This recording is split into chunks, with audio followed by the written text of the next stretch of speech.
Welcome back, everybody. Hey. Hello. We're here at the Sunday's Coming podcast. Hello. What's up? Wow, we are on a roll. We are on a roll. Glad to be back here with my friend Kaleb here sitting at the table. And Mike. Welcome, dude. Appreciate all the you. way from MKE. Yes, sir. Which if you are from the Midwest, that's Milwaukee. Yes. Yes. It is. Milwaukee, Wisconsin. It is. If you're anywhere not close to a massive regional or massive international airport, you may or may not have flown in and out of MKE. Or I love You it when live you're there. in Milwaukee and you're flying somewhere and you actually have to fly like 20 minutes to Chicago and Dude, then it is fly from literally the wherever. worst. Yeah. It's literally the worst. Yeah. Yeah. It adds. Just you're put I might the as well extra just drive. gas in. Why not just drive to Right. Chicago? Just and put the then extra fly? gas in. We don't need to do the whole Right. start-stop thing. Yeah. man. It also, it feels very inefficient for an airline to do that. But A little secret that we've discovered is actually if you yes, drive to Milwaukee, like say, okay, hypothetical, never Yes. done this before. Never. You're flying to Hawaii. Yes. You could fly from Chicago to Honolulu, Sure. or you could drive from Chicago to Milwaukee and get on a plane, fly from Milwaukee to Chicago and connect to Honolulu, and it might be cheaper. Wild, right? It was. I think when we looked that up, I think it was probably close to $1,000. Stop. cheaper to fly out of Milwaukee. Yeah, Yeah. we that was a project we did a couple years ago, and just the logistics of figuring out Yep. people getting over there or not, and going, oh, if we go to O'Hare, it's this much. If it's from Milwaukee, it is so much less, and it's literally the exact same flight. And your parking will be so much But less, too. what's crazier is living in Milwaukee, if you fly out of Milwaukee, it's more expensive than if you drive to Chicago and fly out of Chicago. Yes. The world is a Isn't that crazy crazy? place. I don't. Yeah. Anyway, well, we're not here to talk about flights. We're here to talk about Mike and your church and what you're doing and what you're learning. One of the things that I love about this podcast is, it's called Sunday's Coming. And so the guests that we have on are all involved in some way in creating that Sunday gathering experience, right? Sure. So worship pastors, creative directors, video people, senior pastors, production people, all that kind of stuff. Well, you're at a church plant. Yep. So you kind of have to wear all of those hats Yeah. in some capacity and Yeah. be, in a large part responsible for a lot or all of the aspects of that Sunday gathering. So Yep. excited to just hear how that's been for you and your story and what you guys are working towards at City House Church MKE. Yeah, bro. First of all, thank you guys for real for my having gosh. me on, man. I really appreciate it.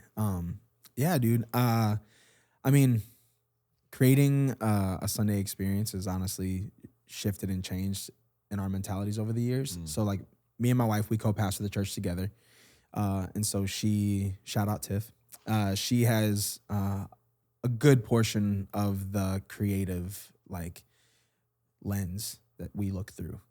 So she's been a children's pastor for almost the past 15 years now. So she's helped create so many different unique experiences for our kids. But then when it comes to Sunday, she also is leading our worship currently right now. And so when we are talking about what we have wanted Sunday to look like and feel like and be, it's kind of come from a culmination of like all the experiences we've had since 2007, since we both like went full into ministry.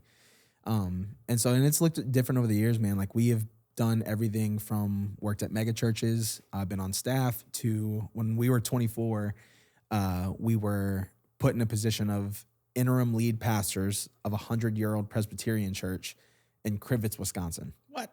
Yes. So picture me as I look, tatted up, Hispanic, leading a 100-year-old Presbyterian church as a certified and licensed Assemblies of God pastor in Crivitz, Wisconsin, which is a village of 1,000 people. Yeah, where is that? Literally up north. Okay. It's just, so if you're in Green Bay, it's about an hour and a half north of Green Bay. Got so it. it's up there. Is it in the little peninsula? No, not quite. Okay. Not quite. So it's not Door County. No, got not it, like got that. it, No, got it. but it's, I mean. But it's north up Yes. by the lake. Yeah. Yeah. So, yeah, that was honestly one of the craziest experiences because I helped transition out the pastor that was there for 17 years. Okay. He had kind of left in a bad way, but not necessarily all his fault. People were writing him emails, be like, why are you outside playing with the dog when you should be working on your sermon? Like type stuff. And so it was just a really toxic environment. And So you were like, no problem, I got this. literally, well, it Then didn't put me in start out that charge. way. I don't have a dog. That'll be great. Well, we were a part. We were also serving at a different church plant at the time. Okay. And so we were there for 3.5 years. I was youth pastor. I was working full time at a helicopter factory. Our daughter was 6 months old. My wife was full time kidsman. We were creating our own curriculum and like all this stuff. And so just life was busy. And they reached out to our pastor and was like, hey, can you fill in for us? Our pastor just left. We need someone to fill the pulpit. And he goes, well, I can't because I got a church run, but I got a guy that could fill in for you. So he kicks it to me. And so I just started filling in for them on Sunday. And it got to a point where they wanted me to stay. So we drew up like a year contract because I was like, well, there's theological beliefs that you guys have that I don't necessarily align with. And at 24, I didn't really even know what all that entailed. And so it just kind of like trial by fire, man. And so we went in, and then it got to a point where we felt like we were supposed to take over if they wanted us to. So we did the deal, became their lead pastors for a year. And when I first started, it was like maybe 20 people would show up on a Sunday, if that. But then by the time I left, which was about a couple months after Easter, we had 140 people, which is almost 15% in the entire population going to the that's church. crazy. Yeah, dude, what a stat to throw out, right? And then, but then we had an average of like 90 to 98 people coming every single week, and families were coming, and it just started getting so healthy. And then we actually did a vote because they wanted me to stay long term, but in order to keep me, there was either I had to go Presbyterian or they had to switch to either AG or non-denominational. And what I didn't know was the other AG church in town right down the road was a split from that church. So they already had baggage. And I didn't know this. Interesting. So we went in and we voted, and it was a 4-5 split decision vote. So one vote could have swayed the whole thing either way, but they decided to stay Presbyterian. Whoa. Which I was super honored at the fact that they would even get that close. Yeah.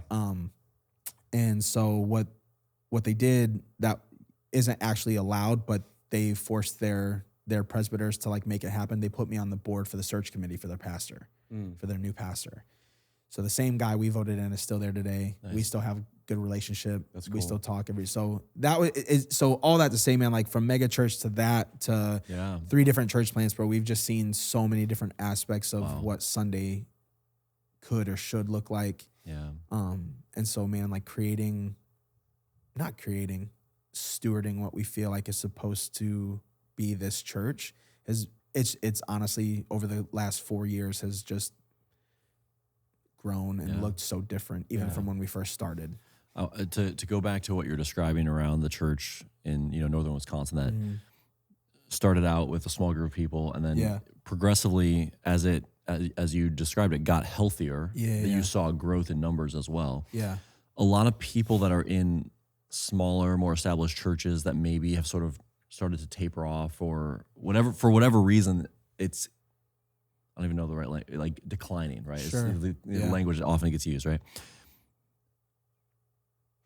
You kind of start to reach for a lot of different levers to pull. Like, how do I turn this around? Sure. Do I need to like refresh my building and paint everything white? Do I need to make my production flashier? Do I need to give away donuts in the lobby? Like, think of all these things that you're trying to just kind of gain some momentum. Yeah. What is your perspective on what it was that shifted in that time to gain the momentum for that small church? Yeah. So I had a pastor mentor of mine because he would check in all the time because I told him what we were doing. He's like, bro, that's a crazy venture to take on. Like to inherit a culture that's really toxic and unhealthy is a big deal, especially at your age. I mean, at one point, dude, they put out a letter where anyone in the congregation got to come and literally just grill me and my wife and ask us questions. So at one time, like, again, this is still averaging 20 people. We show up for this night where we think it's just going to be the members of the church that are asking us questions. Over 100 people were there that night, literally like, what makes you think you're the savior of this church? What makes you think that you can come into this city and like grilling us, dude, for over an hour and a half? So when we started seeing growth, like every single week, my pastor asked me, he's like, well, what are you doing? Like, what's your strategy? And I go, bro, you're not going to like it. And he was like, well, what is it? And I go into the sanctuary every day and I pray. Like, I really seek God and I ask him, what do you want me to do? We had shut-ins. That year, I never done a funeral at that point. That year alone, I did 7 funerals. Wow. Literally, the church was dying, like physically. And me and my wife were going and visiting shut-ins. We were going and literally just talking to the people who were like bedridden, literally sitting on their couch, listening to the message of the week prior, and just meeting with people. There was a nursing home we went to twice a month just to go. We bring our kids and we just went and sat because my mom has been a nurse as long as I can remember. And I was always the chubby kid that she would parade around all the, the grandmas and grandpas that their kids or grandkids never came to visit them. And so, bro, we would just go and just like visit. And then so wild, man, just like giving our life away to the people in any way that we could. And when we would do that, we would get new people coming and we would be like, oh, how did you hear about this? Or they're like, well, we went and visited my grandma and my grandpa in the nursing home and they said that you guys would come and whatever. Or just and it just word just literally started spreading throughout the community of like how we were trying to genuinely just take care of people. Yeah. And I told him, I was like, bro, I just think that's it. And I truly didn't care about the numbers. I just was like, how are we going to facilitate all these people and how are we going to take care of them Monday through Saturday? Yeah. Because Sunday is great. I love that. But that also requires us doing stuff Monday through Saturday to the point where I was never in the office, like had my own office. And I was like, bro, I'm 24. I got my own office. This is great. But I was never in the office because I was always with people like all the time to the point where my secretary, she was one of 2 people that could sign my check so I could actually cash it. She refused to sign my check. So I go in to get my check and she refused to sign it. So I couldn't go to the bank and cash it. What? And I was like, well, can I ask why, Chris? And she goes, you're never here. You are never here. You're never in your office. And I was like, yeah, because I'm like out with people. Like, what do you want from me? What do you want me to do? And so it was just but then, I got it resolved and it was so interesting because even she, like, I came back the next day and she was like packing up her office because she thought I was going to fire her. And I was interesting. And I was like, Chris, where are you going? She goes, well, I was like, I'm not firing you. I was like, what? Because we have a disagreement. And like, I felt God truly, man, give me and my wife a wisdom that was not ours in that season. Like it was above our pay grade, but I felt like God really used us in that season to like truly just bring health in, but it was because we were just focusing on the people and not like the numbers. Like I didn't care truly. I thought like, I was actually mad that God had me in Crivets, Wisconsin. Cause I was like, I have bigger dreams for my life, Lord.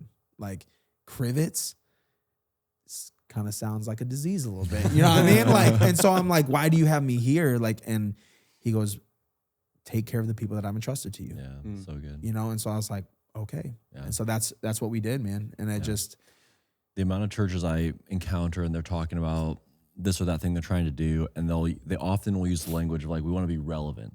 Sure. We want to, speak to the people. We want to whatever. Yeah. But what they mean by that is we need to get new lights. We need to get bigger screens. Straight up, like we need our technology to be better. We need a ad campaign. Yeah. We need to get some billboards. Yeah.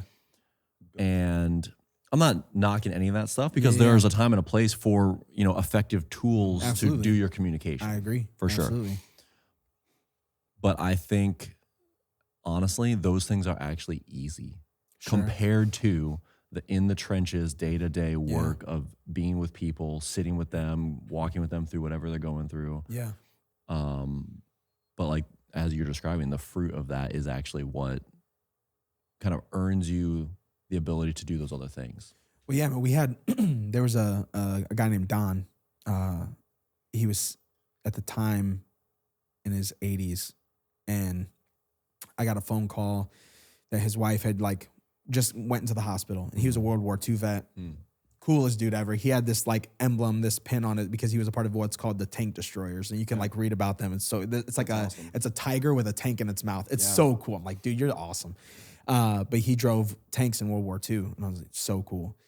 But his wife just went in, so they asked me if I could go to the hospital and just like sit with them and pray with them. So I was like, yeah, like of course. So I drive to Green Bay, sit with them. She's totally fine, totally like with it, everything. He's good, and they say goodbye because she's gonna go on a surgery. So I'm like, well, I'll stick around in Green Bay until she's out, whatever. She comes out in a completely vegetative state. The only thing that's keeping her alive is life support. So now Don is faced with pulling the plug and saying goodbye to his wife or keeping her in that state. Wow. And hoping for a miracle. And I remember they bring me back into the room with the family, and the family is like weeping and whatever. And Don just looks at me and he's like, Mike, what do I do? I'm 24, bro. Yeah. Like, what kind of wisdom do I have for you? All the things you've gone through, all the stuff that you've been through. Like, all I can do is pray. And so we just prayed. And then they ended up making the decision. But it's stuff like that of like, no one trains you for that. Yeah. Like, in that moment, I'm not thinking about how effective is our slides on Sunday. In that moment, I am not caring about, is our audio mixed well? Like, I don't care, and neither does Don. Don wants to know how he's going to deal with the guilt and the grief of, like, losing his wife because of his say-so. Like, no one cares. No one cares in that moment. And I'm like, yeah, dude, like, I appreciate all the things, and I've been in auditoriums where I have appreciated the atmosphere that is able to be created because of the sound is mixed well and all those things. But in that moment, I'm like, well, none of that matters. Yeah. You know? And so it's like, I think for a lot of pastors, they just kind of have to make a decision early on of like, which room are they going to care about more? So good. You know, like, are they going to care about like that hospital moment and seek to go be there? Or are they going to care about how the auditorium feels, which I think you need both. You know what I mean? That's a conference keynote right there. It is, man. You know, appreciate room of pastors with that. But like, I think that's just, bro, I left that hospital bawling. Like, and I told my wife, I literally called her. I was like, don't you freaking dare leave me. Like, that's like, you know what I mean? Because I'm just like that. It's just different, bro. It shifts your perspective on things. Like, pain just has a way, brokenness has a way of literally changing your DNA and how you think about stuff. Yeah. You know, so but I think a lot of people avoid being broken. So they don't let themselves like feel that pain. Yeah. You know what I mean? Interesting. Yeah, totally. It's such a hard, like, I couldn't imagine, you know, having an 80-year-old man with so much wisdom who has seen so many things in his life and be like, what am I supposed to do right now? Literally. And you're like, I'm just 24. Like, how long had you been married by that time? They were married over 60 years. That's crazy. And then how long were you guys married? At that time? Yeah. 3, 4. It's wild, man. Yeah. Yeah. What wisdom do I have? It's so interesting. I think of different like scenarios in my seasons of ministry where I think, especially early on, like as a very young staff member in a church, like having volunteers who were 50, 60, 70, 80 years old. And you're like, my gosh, like, how am I supposed to like I'm a child. Like, how am I supposed to not only just tell them how to do what they're volunteering to do better, but like how to encourage them and minister to them when I'm like, who am I to, you know, speak some of those things or speak life into people. But it's such a, you know, unique scenario that I think so many ministry leaders find themselves in. And like, I love that. And even just the way that you're describing, like, this was where God called you to be in this season and to not focus on the things that I think most maybe young pastors would think about in that space is like, hey, here's what I'm going to do to make this better, to fix this, to go do whatever. Here's my and 10-step plan. And you're like, no, I'm just going to go and meet with people and be with people, and how much more growth that happened, I think, during that for you guys than it would have been if you maybe would have tried those 10-step things and tried to program it all and grow the church in the way that you felt like, you know, you should. But that's really cool, man. Yeah. So they voted to stay Presbyterian. Yeah. And so eventually that meant you had to move on. Yeah. So then what did that look like? Well, that was a little bit of a wild few months. I got approached by a massive church in Atlanta. I don't want to say the name, but it was a big church, and they wanted me to come be their like youth pastor. And so I was like, God, look at you opening doors, you know what I mean? And literally, bro, they were like ready to offer me whatever. But I had already committed to the church, to the Presbyterian church. Like, I will not leave you until another pastor is in this place. Yeah. Like, I'm just not going to leave you high and dry. Like, I care too much about you. I'm not going to do that. And so this guy called me. We started chopping it up.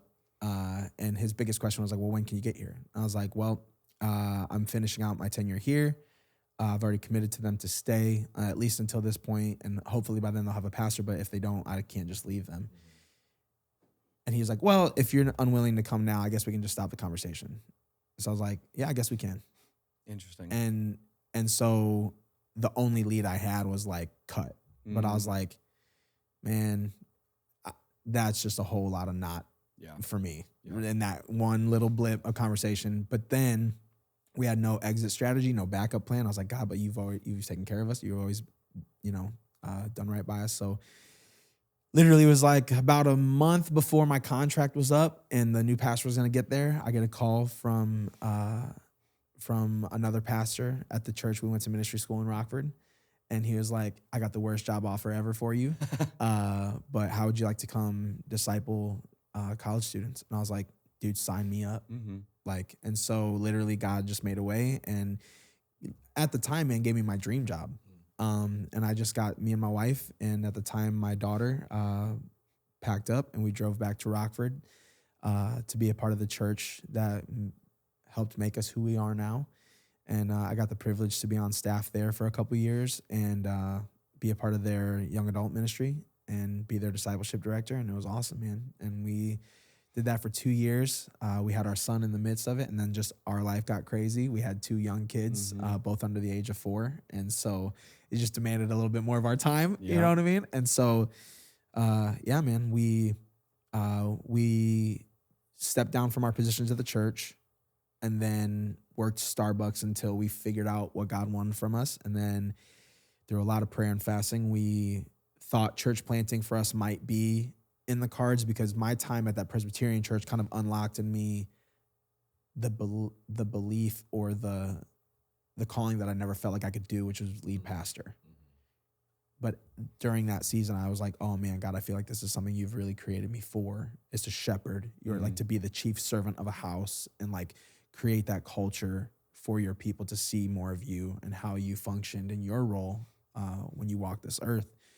And so, but I was like, but I don't know anything about planting our own church. And so we had a friend of ours who was getting ready to plant a church in California.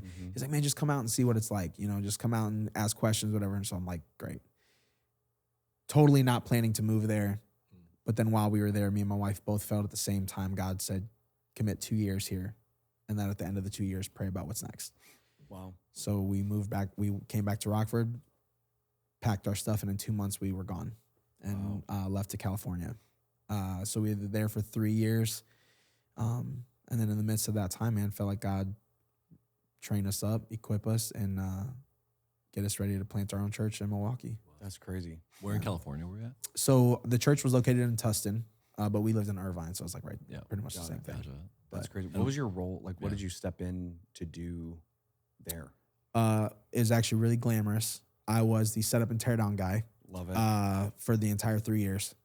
So I would wake up at 6 a.m., go get our 24-foot trailer and unload it. And I mean, we had like 18 custom cases that just had all of our stuff. And so until I built a team, it was me, my wife, my daughter, and my wife was wearing our son in a baby Bjorn, like hucking these cases. So yeah, man. So that was my role. And then I did have the privilege to be on speaking rotation and preach for them. And then my wife was a full-time kids pastor, children's pastor. So we were doing, we were on leadership team, elder team, all that stuff, but serving just any way we could. Wow. For the first, when we moved there, we had housing lined up, we had a job lined up, and when we got there, all of it fell through. So what started out as temporary, us living with our pastors and their 2 kids, ended up being the entire 3 years that we lived there. Wow. Me, my wife, our 2 kids, our pastor, his wife, and their 2 kids all living together in one house. Oh my gosh.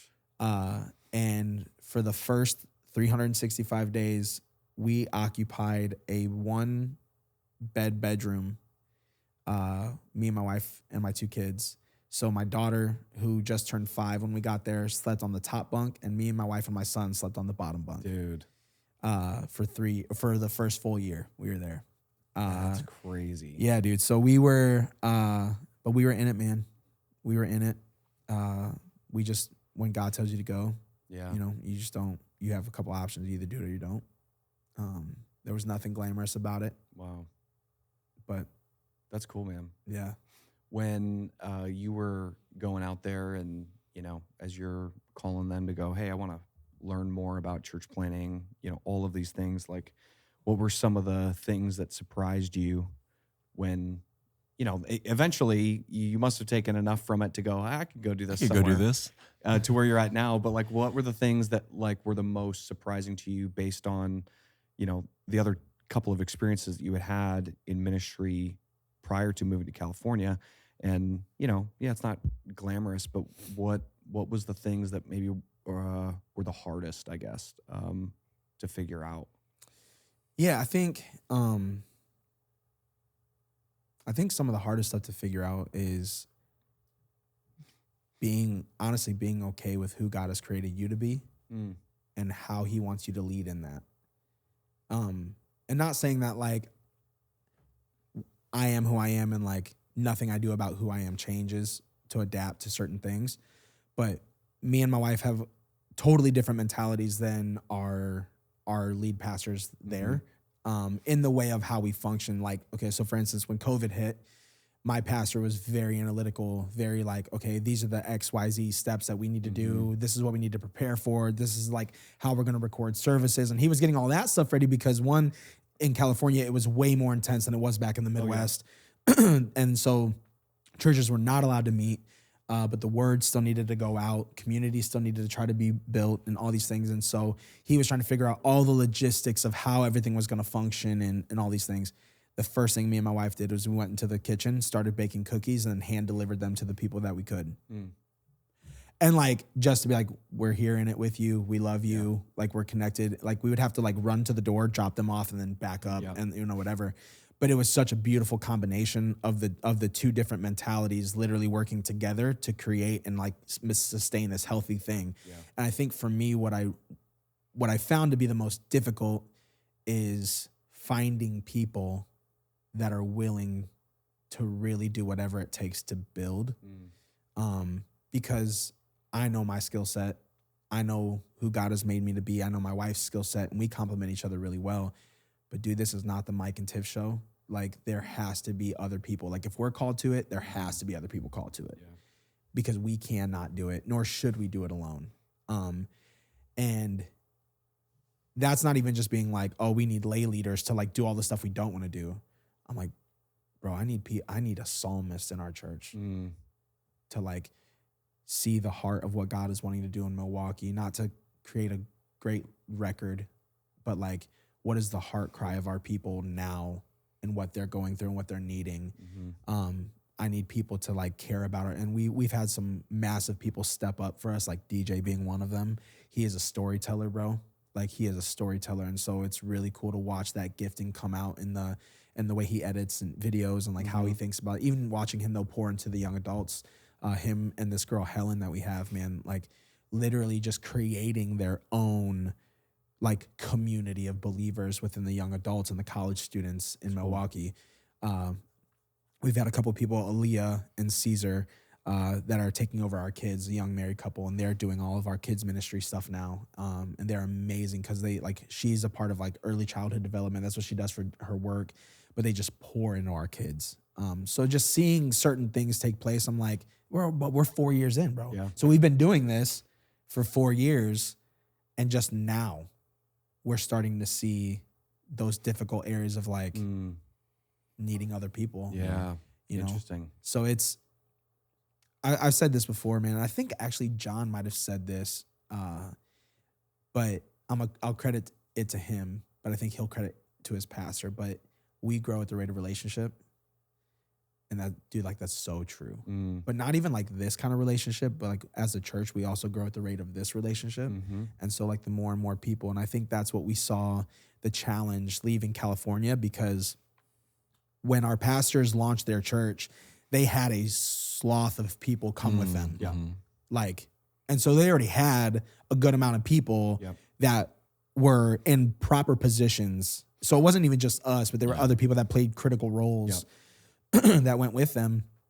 Bro, when we came into Milwaukee, we had nothing and nobody. Like, we had a couple friends, but we started the church with 4 people. Well, 6, including our kids. That's crazy. They totally count. They totally count totally because they're sacrificing, they're giving too. So yeah, bro, we started the church with 6 people. Right now, if everyone showed up on the same Sunday, we'd probably have anywhere from 65 to 75. That's awesome. Which is great. But I guarantee you, people who are thinking about planting a church, they're like, well, 4 years in, we're going to have thousands. I'm like, you might, or you might not. Yeah. Well, you mentioned being 4 years into Milwaukee. Yeah. But like backing up to the very beginning, what was the process for you guys even landing on Milwaukee as the place for where you needed to plant? So we considered a couple different places. We considered Seattle for like 30 seconds because we love Seattle. Like, it's one of, dude, I love Seattle. But we're weird. We love the rain. Yep. So it's just, You have to if you want to go there. literally. But we knew the Midwest. So Seattle kind of got ruled out real quick, but we knew the Midwest, and we knew we loved Wisconsin. And so we thought about either Madison or Milwaukee. So we went, took a trip to Arizona with some friends of ours, and bought a dollar map from the dollar store, and we just like laid it on the counter, and we just prayed, God, where do you want us to go? And so through that, we felt like Milwaukee was the place where we landed. And so we took another 4-day trip in the middle of winter, and we came, and then we started out in the suburbs because we're like, oh, we want to be like a place in a neighborhood where people can, it's like a focal point, you know what I mean? And so, or like a fixed point for people. Hated it. Hated every neighborhood we went to. Hated all the suburbs in the area because we were just like, this just does not feel like where we are supposed to be. So then my wife was like, well, let's go downtown. I was like, I don't think you really mean that. Like, downtown Milwaukee's a little nutty sometimes. And she's like, no, let's go. So we drove downtown, went into a TJ Maxx, and then there was like this security guard that was started playing with our kids.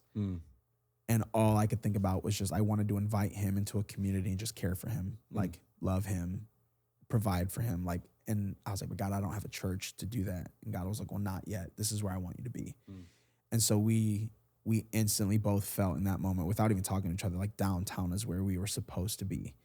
And so when we started looking up all the demographics, we have journal entries of like praying, God, this is what we would want our church to look like. Because over the years, Crivets, Rockford, Southern California, we were just exposed to all these different cultures, like Black, Mexican, Asian, like all these different cultures, and we fell in love with all of it. And then even in Crivets, we grew a heart for an age demographic that, honestly, bro, I don't know if we would have had the heart for that kind of age group. But we literally, I mean, doing 7 funerals in a year, you not only see the legacy that is being left, but you care so much about them, and then encouraging them, like, while you still got breath in your lungs, God wants to do something in you. And so just like all of the things, and the demographic of Milwaukee, especially downtown, literally hit everything. And so when we got to Milwaukee, so that's how we landed on Milwaukee. So then we went back, stayed for a year, prepared, planned all the things we could, and then moved the next year in February in 2021. Yeah. And so, that's what led us to Milwaukee, is just going there, getting our feet to touch the ground, and just being like, God, where do you want us? You know? So that's wild, man. Yeah. In that year of planning, so you were in Southern California for 3 years. Yep. You committed to 2 at the church. Yep. And then I'm assuming that last year, is like the preparation to go and start that in Milwaukee. What were some of the biggest challenges as you guys were preparing to do that? At least, probably the hardest part is figuring out where do we actually want to go, and you found that. It's hard to plan in Milwaukee when you're all the way in California, I would imagine. Literally. Yeah. So like, what was that season like of preparing and getting ready for the unknown of jumping into that? Yeah, man. So I think when we got back from Milwaukee, I actually didn't even say out loud that we were going to plant for a couple months, because I was scared. I was like, I've seen I just didn't know if I was ready for the smoke that comes with that kind of seat. And also being someone who's been around so many different churches,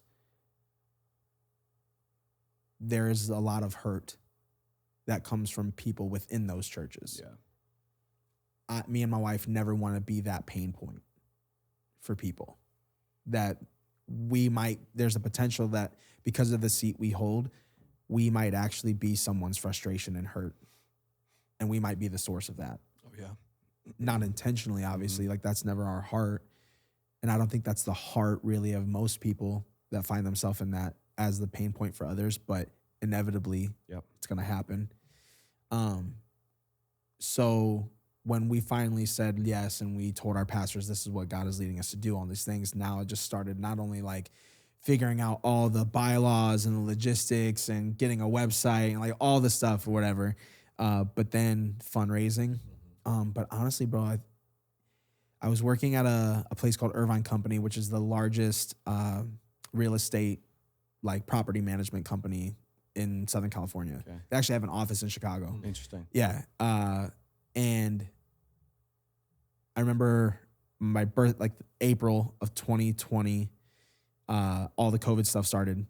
And I was like, God, I don't know how I'm going to do preparing to plant this church, work this 40-hour-a-week job with my wife doing what she's doing as a full-time kid. Like, we just don't have time. So I was like, I don't know how you're going to do it, but we need money to live. I don't know how you're going to do it, but I need time. Walked into my boss's office. He called me and he goes, hey, man, we have to furlough you until all of this kind of blows over. He goes, so actually, because of the COVID pay, you're going to be making more. He goes, but you're going to be furloughed to home. And I go, well, how long? He goes, it's unforeseeable right now, but we'll keep you in the loop. We'll let you know, but we'll keep you on payroll. Wow. Dude, I was furloughed until a month before we moved. Wow. That's awesome. I actually had to quit. That's awesome. Because they would have kept paying me. Yeah. So we not jokingly, but we're like, I feel bad. COVID was like my fault. You know what I mean? Because what other possible scenario is that going to happen where I get that much time, completely full-time paid to just plant this church? Wow. And so we started fundraising like crazy. But what's even in that, bro, like everything that we've done up until this point, what keeps us going is knowing that God has been in the entire process. So within 3 months of fundraising, while giving across the board in the U.S. was down 73% because of COVID, within 3 months, God brought in $175,000 of us fundraising. Wow. And even the way we did that was so different from how people, like I would send personal voice message, like video messages to people, like addressing them by name, just building on a relationship that we already had. It took so much time, but it was so fruitful because it was just relationship, like in building on that. Even to the point where when we got into Milwaukee, man, there's a massive church out in Charlotte, North Carolina. They gave us money. Wow. Because of just a connection built. That's awesome. And a relationship built. That's We are not a part of any denomination that they are affiliated with. We're not a part of any church plant org that they're affiliated with. Nothing. It was just a personal relationship we built. That's awesome. Yeah, man. So it's just, so God has just kind of been in this thing from the very beginning. So it wasn't difficult in the way of like getting all the back end things. What has been difficult is pushing all of the comparison away to solely focus on what God has asked us to do. Yeah. Because we've also had church plants. Like we meet right downtown. So we meet at Marcus Performing Arts Center, which is where all the Broadway plays come. Massive, like takes up a whole block. This building is massive. But there's a church like every Easter, you know, we'll roll in with whoever shows up. But there's a church, and I know the pastor, he's a good dude, but there's a church who has like Easter service. They have 9,000 people show up, like down the block. I'm like, Crazy, man. sick, bro. But like, it was so cool, man. Even this year was such a cool perspective to have because like, I truly believe if the church wins, we win. Like I firmly believe that. When we were driving to go set up for Easter, we're in Marcus Performing Arts Center. That church was in the Panther Arena. Okay. And then there was another church that was meeting in the Pabst Theater that's downtown. So what's usually known as the theater district was the church district for Easter. That's very cool. So I drove up, man. I was congratulating the pastors. I was like, guys, like, look at what God is doing in our city, man. He's positioning so many people to like bring the gospel to our people. And so perspectives have shifted and about what God is actually doing, which has helped. But yeah, man, the difficult part wasn't even getting to Milwaukee. I think the difficult part has been being in Milwaukee and like just trudging. Well, say more about that because you were talking a minute ago about kind of, what's the heart cry of our church? What's the thing people are in right now in your community? Like, what's the thing that they're working through? Like, maybe talk about some of those things. What are the things that you see in the community, people that come through your doors that you're having to engage with, pastor them through? Like, what is the vibe of the community that you're serving right now? Yeah, man, it's interesting because we have so many people that have experienced hurt from church. I won't say from church, from people within the church, right? Yeah. It's people. It's just always people. Yeah. And so one of the things that was actually like spoken over our church before we ever launched, which I was really excited about it until we started to like experience the fruition of it, was like we are going to be a hospital for people. Not knowing that the brokenness that we're experiencing is people that have predisposition toward their experience with church. And so getting them in the door and even like getting them to stay only comes through time.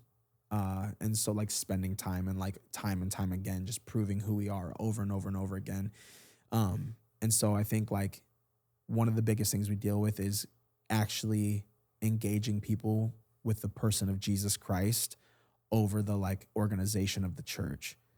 Because I tell our people all the time, I'm like, this thing could end tomorrow, but like your relationship with Jesus never should. You know what I mean? And so that's been one of the things. But like, dude, Milwaukee is just, we have dear friends of ours that come to the church. He's a police officer and his wife is a defense attorney. So they like feed each other jobs, which is so interesting, dude, to watch their relationship. They actually met in jail, which is awesome. But they, he unfortunately last year lost one of his best friends who was also on the force to a police shooting. And so like there's people within our church that, and in our community, man, like they're just ripped apart by violence all the time, all the time. So seeing like that aspect of things, obviously like politically, dude, our world is like in a tizzy, you know what I mean? Like they're just in massive confusion. There's tons of stuff going on overseas. Like there's just all this stuff, man. And so I think right now where we find ourselves is just needing to be a place of consistency for people, and not just even like on how services run, but like who we are. So taking that into real life context of like doing everything. So every person that fills out a Connect card, dude, me and my wife meet with, like every single one. We reach out because like, I know at some point, I don't know if I'll be able to keep that going. Like if this, if 1,000 people show up, dude, I don't know if I have time in my life. You know what I mean? To like, but while we can, we will. And so just being a place of consistency for people, not even on Sunday, but like allowing them into our home, letting them see who we are with our kids, letting them see who we are with our dogs, letting them see who we are with our neighbors, like has been such a weirdly impactful thing to address a lot of the issues of like inconsistency, hurt, pain, like bitterness, anger, all these things. When you have people that come from that experience and you start to engage with them, like what are the things that they're most like suspicious of or sort of have their guard up around? Just who we are in general. Like I like what do they think you are, right? Like you're trying to show them who you are and they think you're something else. I think it was actually like a guy in California. He looked at me in my face. So this is pretty indicative of a lot of people that we meet. People genuinely really love my wife and they're really skeptical about me all the time. Checks out. All the time, dude, because I'm an intense person. I really just kind of throw myself into whatever relationship, because I genuinely just love people, but people get weirded out by that because that's not normal, especially me not having an agenda about what I can get from you. And I think that has been one of the biggest things of like, they're like, what do you want from me? And it's always this thing of like, dude, I want nothing from you. The only thing I want from you is that you know Christ better. Like, that's it. Like, and so this guy, dude, tall Mexican guy, bro, like owner of a CrossFit gym, me and him are having this dialogue of people in the church only do it for money. While he's at our church service, he doesn't know that literally the night before Me and my wife are in our one bedroom. Our kids are sleeping. We're bawling. I'm like cussing at God because I'm so undone with why do you have me here? We have no money. All of our clothes are from the Midwest. We came here in the winter, so we're in Southern California with winter clothes. We have no money to do anything about it. Like, what are you doing? And why did you do this to me? I've been nothing but faithful, all these things. And so he has no idea the conversation. I'm making nothing from the church, obviously. I'm working at Corner Bakery, wrapping cookies, and I'm 30 years old. Yeah. Like, just no pride, no ego left, dude. And there's no amount of sermons or quiet times or journal entries that I had to pull from anymore. Like, the well was dry. He has no idea that I'm going through any of this. And he was like, all right, like, Mike, if God told you you were going to do this for the next 10 years, would you? Bro, I broke. I just started crying. I was like, what choice? Like, where else would I go? It was like that Peter moment. Like, where else would we go? You have the keys to the kingdom. Like, I'm not leaving you, you know? And I just broke down. I just told him that. And I got a little irate with him. I was like, you have no idea, bro, why I'm here, what I care about. And he looked at me and goes, I used to think you were full of. And he goes, but bro, like, and he apologized to me and then asked me if I'd be his friend. Bro, it's like, I mean, super tall, intimidating, like in his mid-30s, like Hispanic dude just being like, bro, will you be my friend? And I was like, man, yeah, I'll be your friend. But it's that, bro, because like that summed up for me how so many people just, I think not even just with me, bro, but view so many people in leadership positions, especially within the church, because we're kind of exiting out of this like culture of church where it's like you do and don't ask questions, or you do because the mission is so important that you give everything about yourself to this thing. And it doesn't matter how you feel. It doesn't matter how we treat you, because the mission is the overall most important thing. I was just having a conversation. I was like, bro, people are the mission, period. The mission is not to grow our church numerically. The mission is to grow people spiritually. Like, that's why we dropped our church planting organizations, because they were like, you won't be able to have a launch or a service until your launch team of 70 people.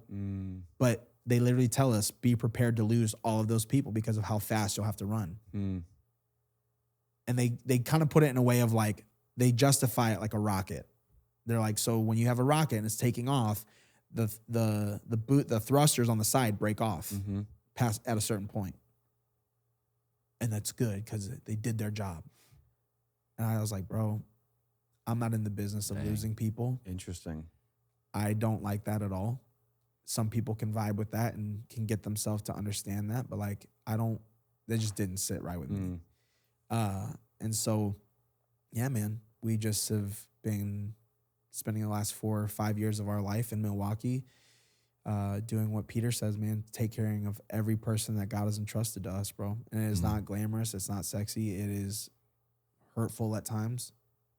I see why Jesus was so frustrated with his disciples sometimes. But it's, I mean, where else would I go? Yeah, man. Interesting. You know, it's such an interesting metaphor of the booster. Cause I go, you know, you could view it as the sacrifice that you have to make to, you know, grow your church or to get started and launch and do whatever. But I go, are the people that are a part of that 70 people that are the booster rockets, do they know that they are that they're the sacrificial lamb? I don't know if they didn't choose that. Literally. They thought they were in it to be in it with you. Literally. And then the reason they break off is because it hurts too much and they're too burned out. Literally. Yeah. But you didn't tell them that in advance. Literally. Yeah.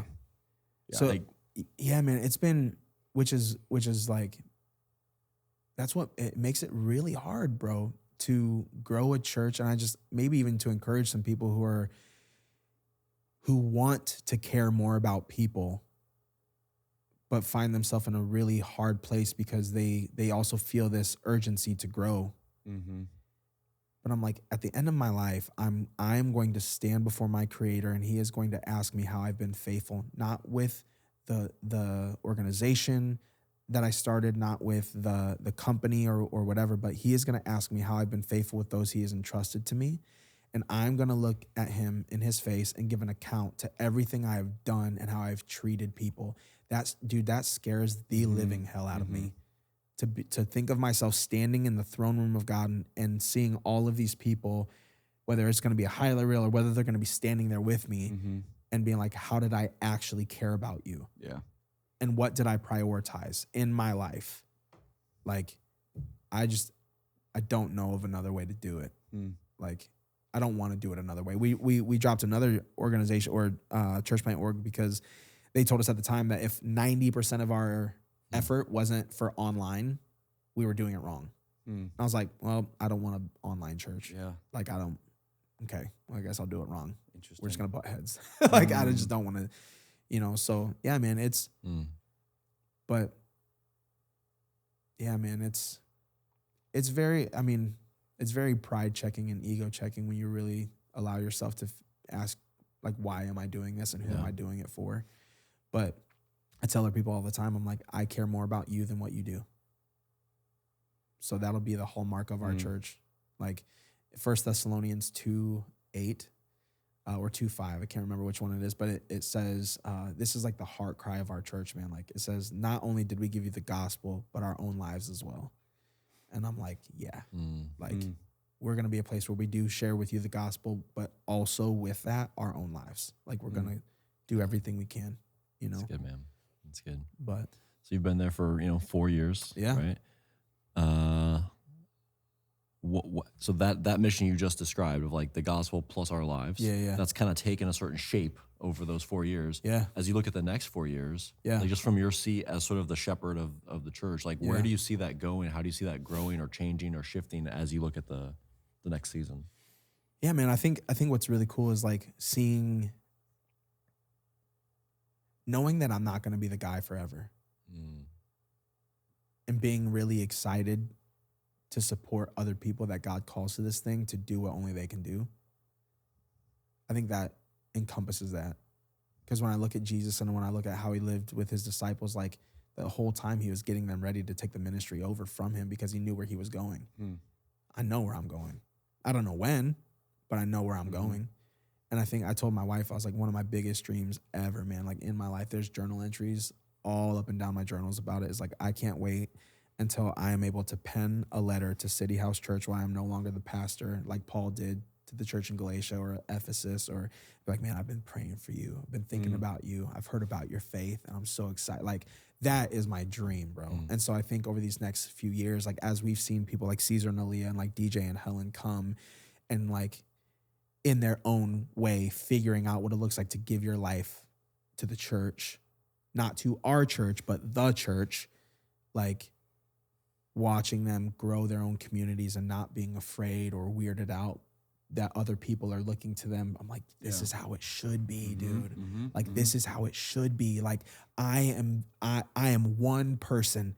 I am a toe in the body of Christ. You know what I mean? So like, I want you to see and experience so many other people that have so many more beautiful gifts than I do, and just not being afraid of it because it's not my church. Yeah. I'm not building a brand. I'm building his church, and it's going to outlast. It has outlasted me. It came before me. It's going to go after me. Like, unless Christ comes back, you know what I mean? Yeah. But then I won't have much to worry about. But like, no, I think for the next 4 years, I'm just excited about that. Of like, as we give the gospel away, as we give our lives away, seeing other people do the same, and we're seeing it now. But like, dude, we're only 4 years in, and we've gotten some people that have really taken hold of that. I'm like, what's going to happen? How many more in the next 4 years, bro? Like, how many more people are going to come and give their lives to it? Like, we have one guy, his name is Leo. Shout out to Leo. We love him. He started coming as a freshman in college, and then got baptized in our church and has gotten plugged in. And he's actually like one of DJ's right-hand guys.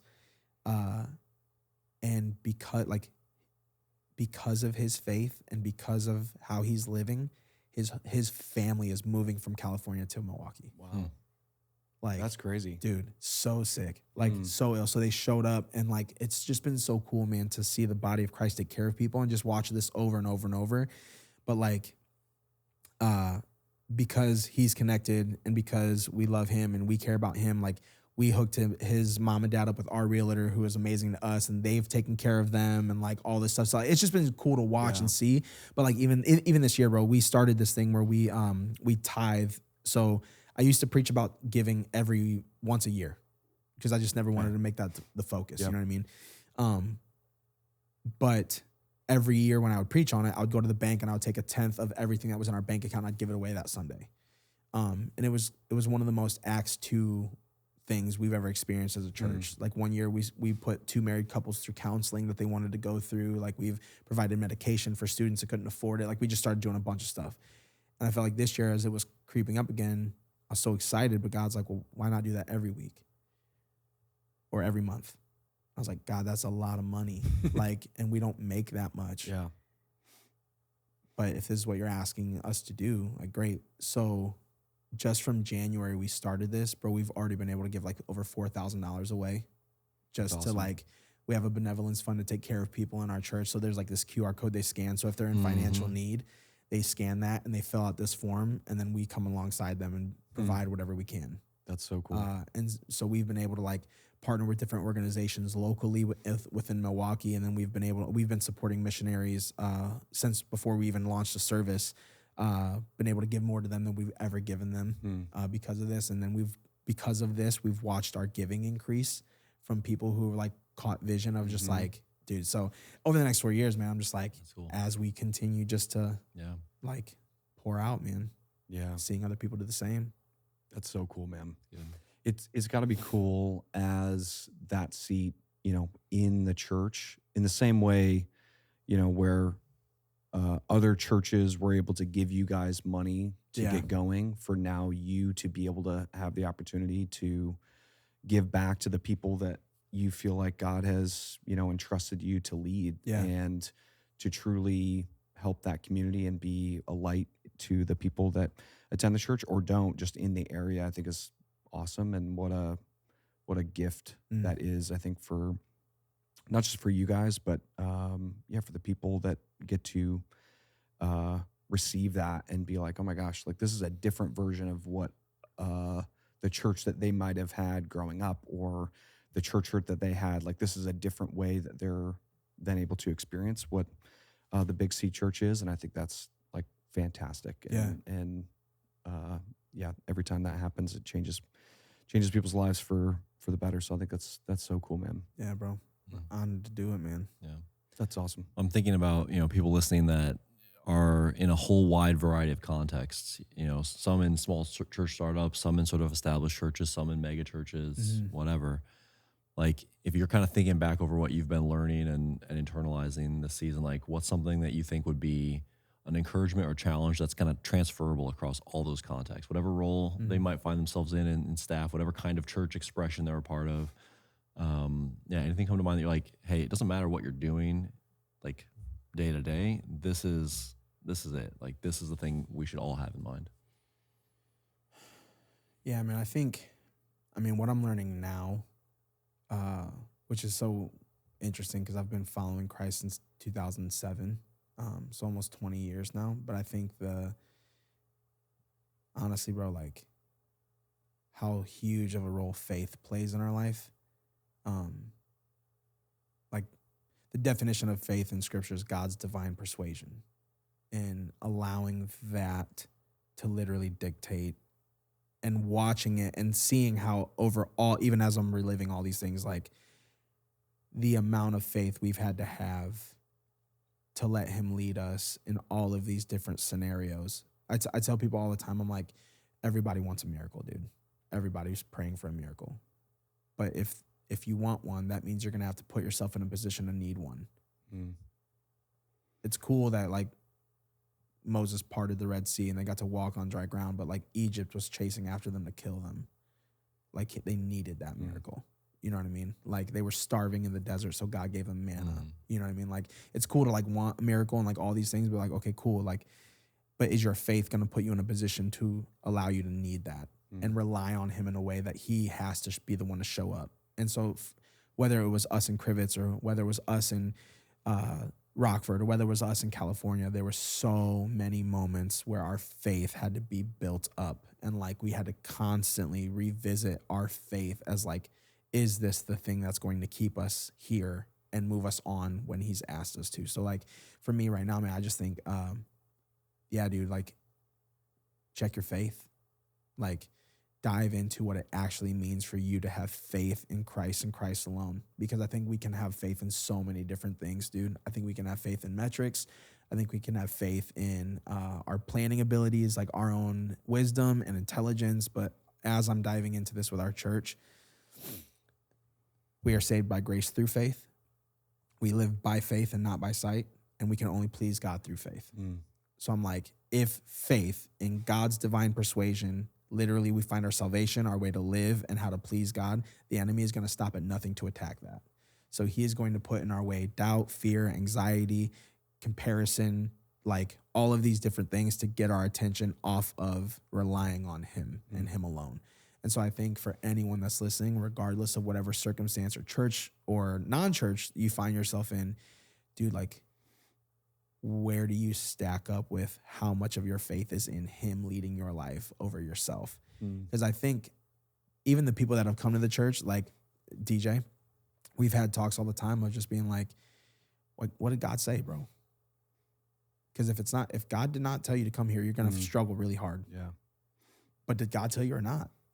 And if he told you, then that's just kind of like, he's going to take care of you. Yeah. And I've come in contact with so many people who have allowed bitterness to creep in because they have forgotten that where they're at is where God has wanted them. And that doesn't mean that's going to look glamorous all the time. That doesn't mean you're going to get all the things that you're... I think there's a massive difference between having your faith in Christ and having your faith in your expectation of what he'll do for you. You know what I mean? And so I think if your faith is in Christ and Christ alone, you know he's never failed you. You know he's never going to. So regardless of what you're experiencing, good or bad, he's got you. Yeah. But if your faith is in your expectation, or your faith is expectation and hoping God fulfills that, you're going to have a lot of hurt. Like a lot of hurt.